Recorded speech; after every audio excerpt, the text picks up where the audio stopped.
I started dreaming in Ape by the end of the production. What do you mean? I was having dreams as a chimpanzee.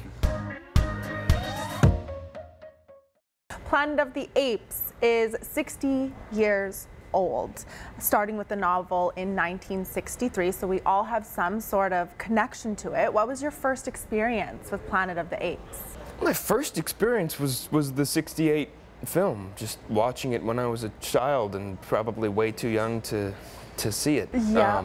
Too young to understand what was going on. And being very, very disturbed. Yeah. I had a reserved space between, behind the couch where I would go, and I would bring my snack back there, and I would watch Planet of the Apes from behind the couch, and I would beg Mom to put it on, and I was just so fascinated and terrified. Yeah. And Mom explained to me that they were actors behind the masks, and I was like, that sounds like the best job ever.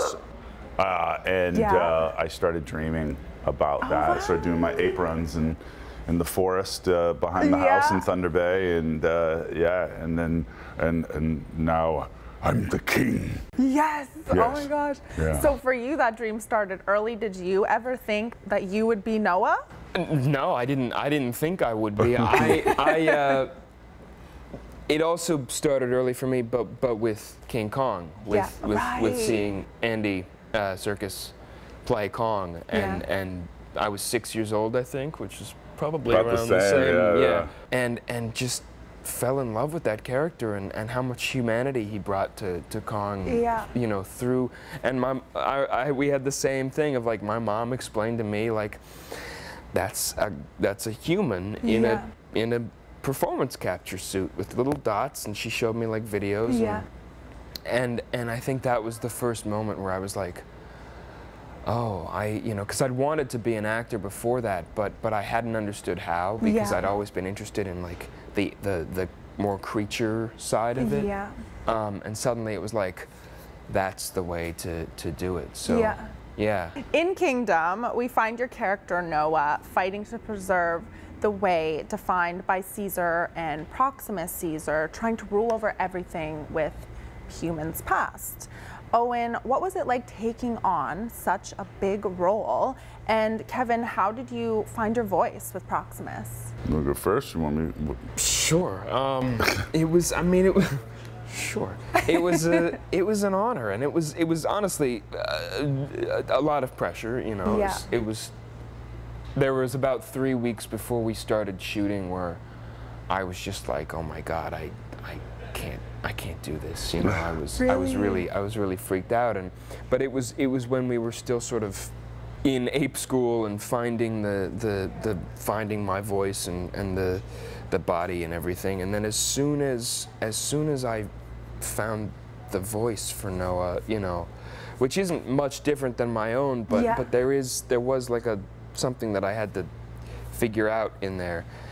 It all kind of, we started shooting and it all became like it settled in. And then it was really wonderful because I was on every day for 6 months, and it became like almost meditative, where I would get up, go to set, be Noah all day, and it became hard to break. Like I've never had so much fun playing a character and felt so in love with the work and free. Yeah. You know? Yeah, it was really a tremendous experience. I mean, you never get the luxury on other films or TV shows where you have 6 weeks to rehearse and find the characters. So our rehearsal was called Ape School. Yeah. You know, where you get to learn the differences anatomically, physiologically, biologically between your ape, specific ape. I was a bonobo, he was a chimpanzee, and you figure out how and why they move the way they do. And then once you just figure those mechanics out and it gets into your body, then the character starts to seep in. You start thinking about, you know, objectives and what your ape wants. And for me personally, Alain Gauthier, who was our movement coach, asked me a question. And when I really felt like I was finding him, all of a sudden, the voice came alive. Oh my God! and I became Proximus, and it felt good, really good. Yeah. I love it. And then he comes out all the time. My wife's getting annoyed. Owen just kind of watches me like he's like, that's so fun. I just have a great time. I get to, you know, Proximus emerges in interviews constantly. So I just get to sit back and like enjoy the show. He loves attention. Well, I mean, meeting you both now, you're very much Noah to me, and you're very much Proximus. Was it hard to break out of, you know, your ape movements when you finished shooting for the day? It was hard to break out of our ape movements, period. Yeah. Like after we wrapped the movie. We'll FaceTime each other. Yeah. And for the first couple of minutes, it's Noah and Proximus. It's just. And it eventually goes into our human counterparts. Yeah. It takes a second. Yeah. By the end of the production, I've just remembered this last night, and I'm gonna have to start talking about it. What? I started dreaming in ape. By the end of the production, What do you mean? I was having dreams as a chimpanzee. Oh my God. Like I'd look at my hands and they were like chimp hands, and I was like, yeah, this is like I can you know, swing around. You're like, I am chimp now. Yeah. No, it was intense. So awesome. It was really great. I love that. I mean, you were there for a long time. Like you were in it because he was scene 1 to the last scene pretty much every day for 6 months. Yeah. Yeah. Because we're all a bunch of apes. Yeah. Really. Yeah. Yeah. And that's why we love watching these movies, because it's like looking at the mirror. Yeah. Yes.